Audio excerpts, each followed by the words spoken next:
জয় মা ভবতারিণী। নমস্কার সবাইকে। এই মুহূর্তে আমরা রয়েছি গড়বেতার গনগনিতে।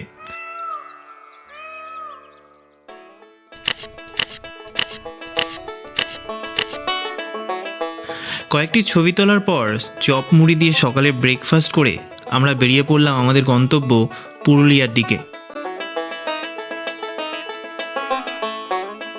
ঘড়ির কাঁটা বলছে এই মুহূর্তে সকাল 7:04। এখান থেকে পুরুলিয়ার দূরত্ব 173 কিলোমিটার এবং ম্যাপ বলছে সময় লাগবে 4 ঘন্টা। আজকে আমাদের জার্নির দ্বিতীয় দিন এবং গতকাল সন্ধ্যায় আমরা কলকাতা থেকে গড়বেতা আসি। হুগলি ব্রিজ পার করে কোনা এক্সপ্রেসওয়ে এবং NH-16 দিয়ে খড়গপুর এবং খড়গপুর শহরে ঢোকার আগে একটা রাস্তা ডান দিকে চলে যাচ্ছে যেটা NH-14, সেটা ধরেই আমরা শালবনী হয়ে গড়বেতা এসে পৌঁছই। তোমরা যারা কলকাতা থেকে পুরুলিয়া সরাসরি আসবে তারা ডানকুনি বাঁকুড়া হয়ে অথবা কলকাতা থেকে বর্ধমান, দুর্গাপুর, রানীগঞ্জ হয়ে আসতে পারো। মোটামুটি 6.5 ঘন্টা সময় লাগবে তোমাদের কলকাতা থেকে সরাসরি পুরুলিয়া পৌঁছাতে।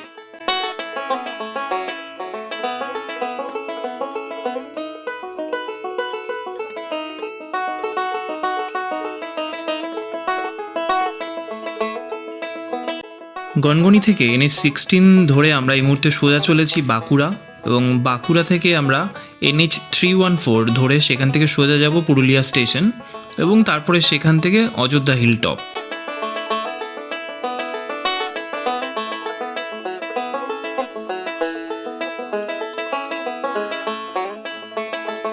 গড়বেতায় স্টে করার দুটো রিজন ছিল।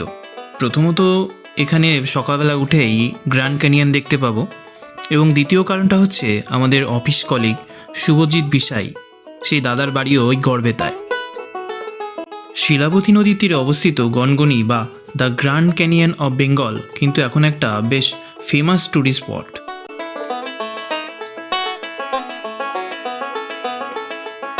আজকে নভেম্বরের 5 তারিখ এবং বাতাসে কিন্তু বেশ একটা ঠান্ডা ভাব আছে।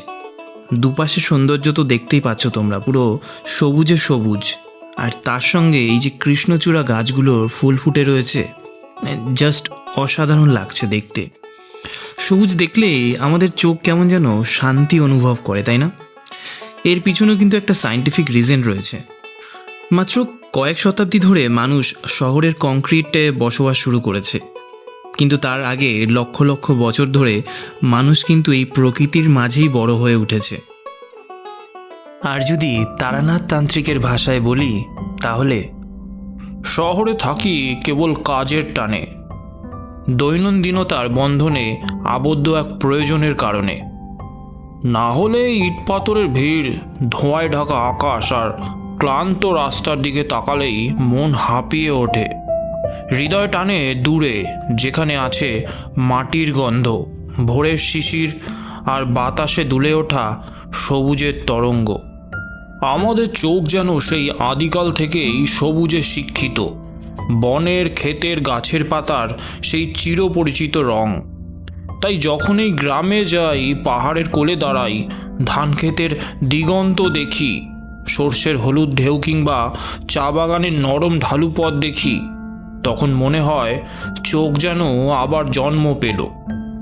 সেই মুহূর্তে শহরের কোলাহল মিলিয়ে যায় আর মন ভরে যায় এক অদ্ভুত প্রশান্তিতে, যেন প্রকৃতি নীরবে বলে ওঠে, এই তো তোমার আসল ঠিকানা।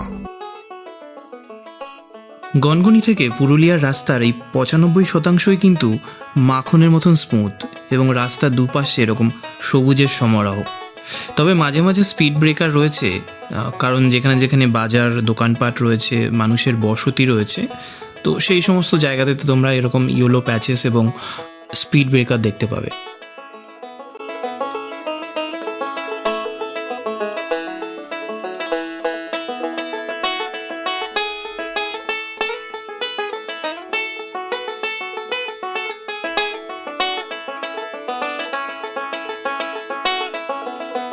সামনেই বিষেদারা দাঁড়িয়ে গেছে, চলো দেখি কি করছে ওখানে দাঁড়িয়ে।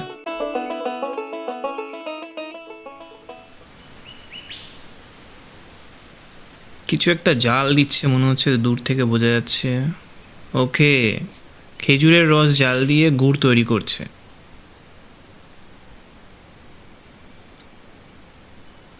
চলো আবার রওনা দেওয়া যাক। বাদিকের এই পুকুরটা দেখো বস, পুরো ফুল একদম ভর্তি, দারুণ। ফাইনালি তাহলে এবারে পাহাড়ে ওঠা শুরু হলো। মানে সেরকম পাহাড় না হলেও, দার্জিলিং সিকিম না হলেও, এটা আমার প্রথমবার পাহাড়ে ওঠা, তো বুঝতে পারছো এক্সাইটমেন্ট ফিলটা। আর এদিকে তোমার বাদিকে যেটা বোর্ড রয়েছে, লেখা রয়েছে এখান থেকে তোমার Ayodhya hilltop 7 kilometre, Baghmundi 21 kilometre, Charida 25 kilometre, আর বলরামপুর 47 কিলোমিটার। তো যেটা বলছিলাম যে পাহাড়ে ফার্স্ট টাইম নিজের বাইক নিয়ে যে ফিলটা, এটা বলে বোঝানো যাবে না, মানে অসাধারণ।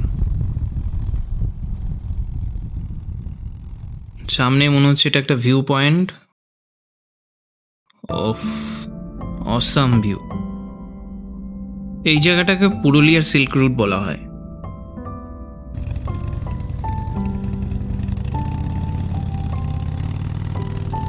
চলো তাহলে আবার যাওয়া যাক অযোধ্যা হিলটপের দিকে।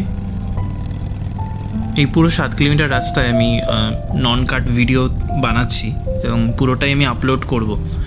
ভিডিওটা একটু লং হবে, বাট এই ভিডিওটা জাস্ট দেখো, মানে আঁকা বাঁকা রাস্তা, মনে করো যে তুমি এই বাইকে বসে আছো, ফাঁকা রাস্তা, স্মুথ রাস্তা, মাখনের মতন, এবং দুপাশে ঘন সবুজ, তার সঙ্গে এরকম রাস্তা। ব্যাস, মানে মনে হচ্ছে না যে এটা পুরুলিয়ায় আছি, তোমার মনে হবে তুমি কোনো সিকিম দার্জিলিংয়ের কোনো রাস্তা দিয়ে চলেছ। হালকা স্পিড রাখো, স্পিড তোলার দরকার নেই, অল্প স্পিডে দুদিকের সৌন্দর্য জাস্ট এনজয় করতে করতে চলো।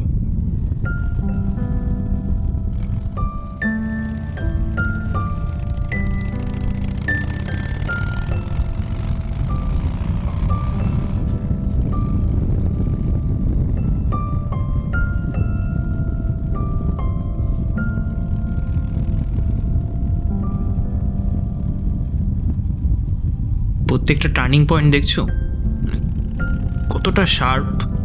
টার্নিংগুলোতে একটু স্পিড কম রেখো, একটু খেয়াল রেখো, ঠিক আছে? ভিজিবিলিটি যথেষ্ট ভালো রয়েছে, মানে এরকম নয় যে তোমার অপোজিট থেকে কোনো গাড়ি আসলে তুমি দেখতে পাবে না, তবে স্পিড একটু কম রাখলে তোমার কন্ট্রোল করতে সুবিধা হবে, কারণ বাঘগুলো এতটা শার্প রয়েছে যে তুমি যদি স্পিড বেশি থাকে তো সেক্ষেত্রে তোমার অ্যাক্সিডেন্ট হওয়ার চান্স রয়েছে। যতটা পারবে নিজের বাদিকটা ধরেই চালাবে গাড়ি, টার্নগুলোতে গাড়িটা একটু স্লো রাখবে, আর তার সঙ্গে নেচারের বিউটি এনজয় করতে থাকো।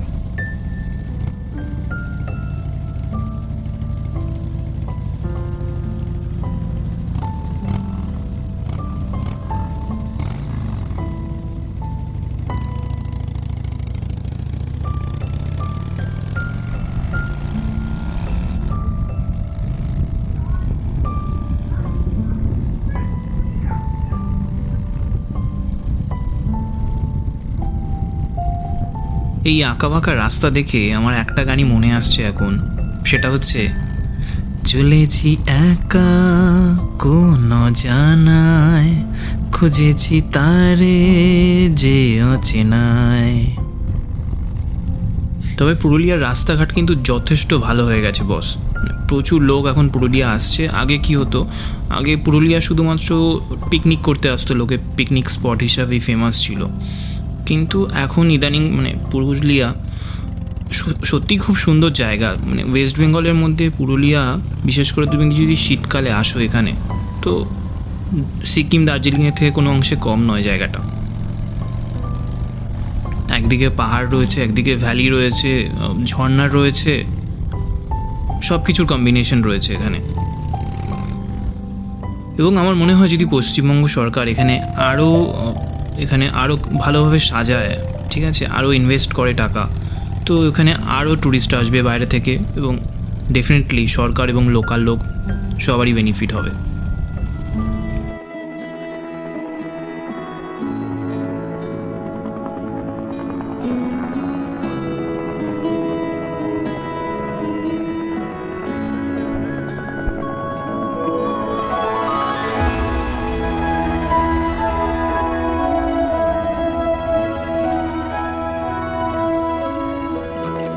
इन वादियों टकरा चुके हैं हमसे मुसाफिर यूं तो कई।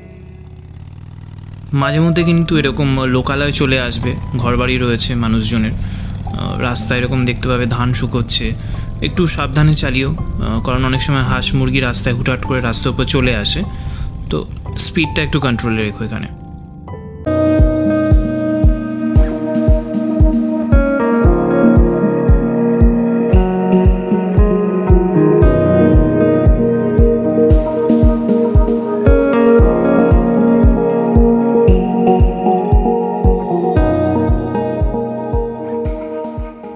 আজকে আমরা সারাদিনটা পুরুলিয়া কাটিয়ে আবার সন্ধ্যের পরে আমরা আবার গড়বেতাতেই ফিরে যাব। আজ রাতটা গড়বেতায় থেকে তারপরে কাল সকালে ওখান থেকে বেরিয়ে যাব একদম সোজা কলকাতা, একদম টানা গাড়ি চালিয়ে সোজা অফিস ঢুকে যাব।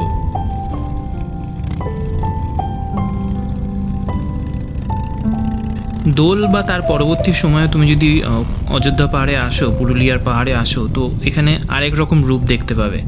মানে এখানে প্রচুর পলাশ ফুল হয়, গাছে গাছে পলাশ ফুল ফুটে থাকে, আর মানে অসাধারণ দেখতে লাগে।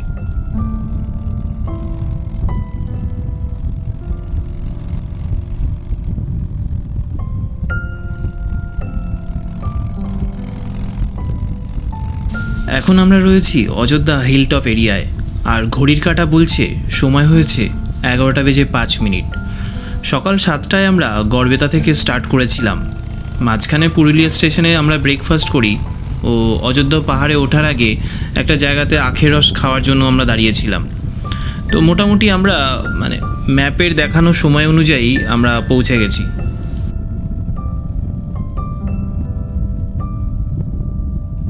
পুরুলিয়ার বেশিরভাগ রেস্টুরেন্ট, হোটেল এবং হোমস্টেগুলো কিন্তু এই এরিয়াতেই, তাই কেউ যদি পুরুলিয়ায় থাকার প্ল্যান করছো তাহলে ডেফিনেটলি এই এরিয়াতে হোটেল দেখতে পারো।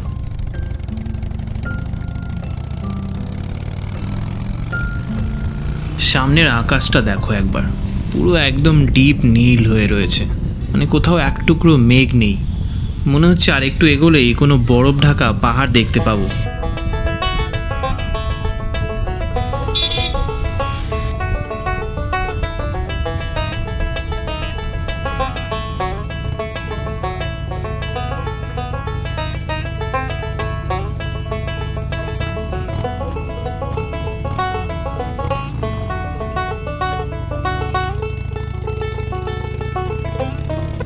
একবার ম্যাপটা খেয়াল করো, এখান থেকে আমরা বাদিকে যাব রাম মন্দির যাওয়ার জন্য।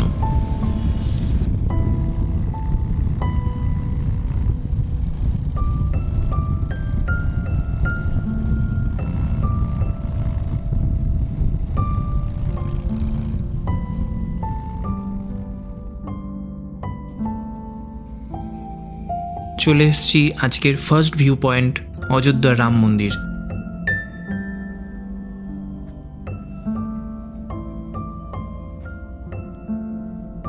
তারপরে সেখান থেকে গেলাম ময়ূর পাহাড়ে এবং সেখান থেকে মার্বেল লেক। মার্বেল লেক থেকে বেরিয়ে আমরা সোজা চলে এলাম অসাধারণ এই জায়গাটায়, যার নাম বামিনী ফলস বা বামনি জলপ্রপাত।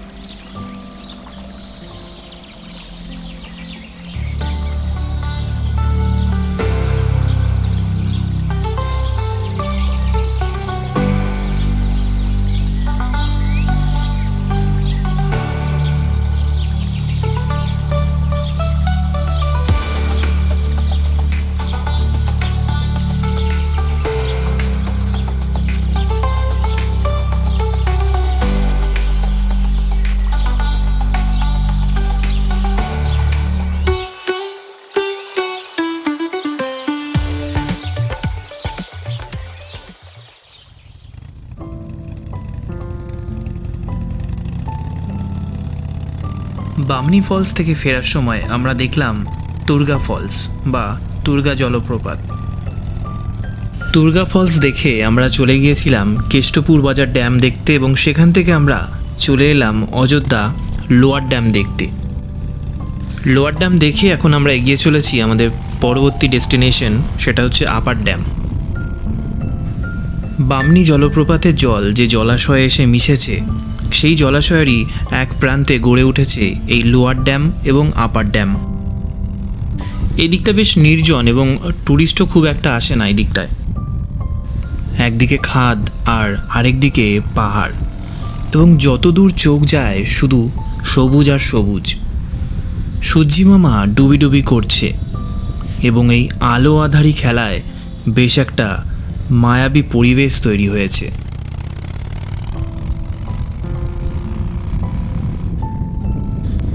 মাঝে মাঝে কুয়াশায় ঢেকে থাকা ভ্যালিগুলো যেন হাতছানি দিয়ে ডাকছে।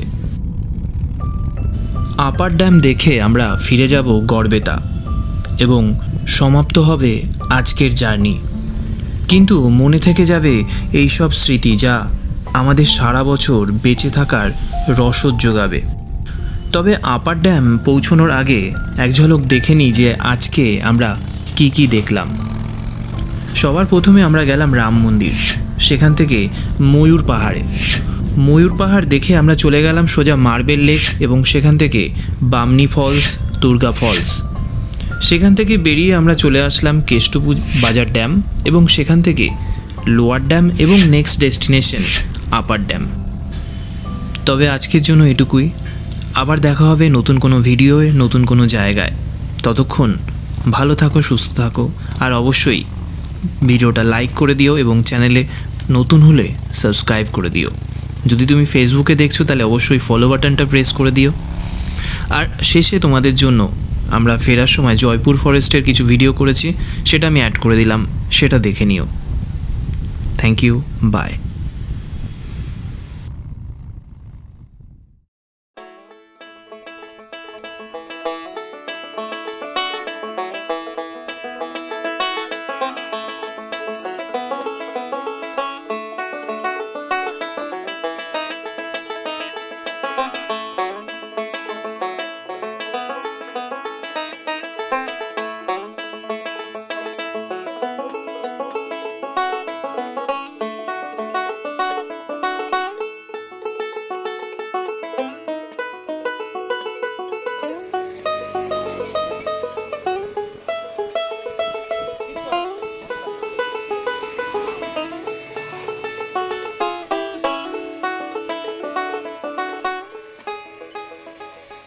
हाँ रेडी।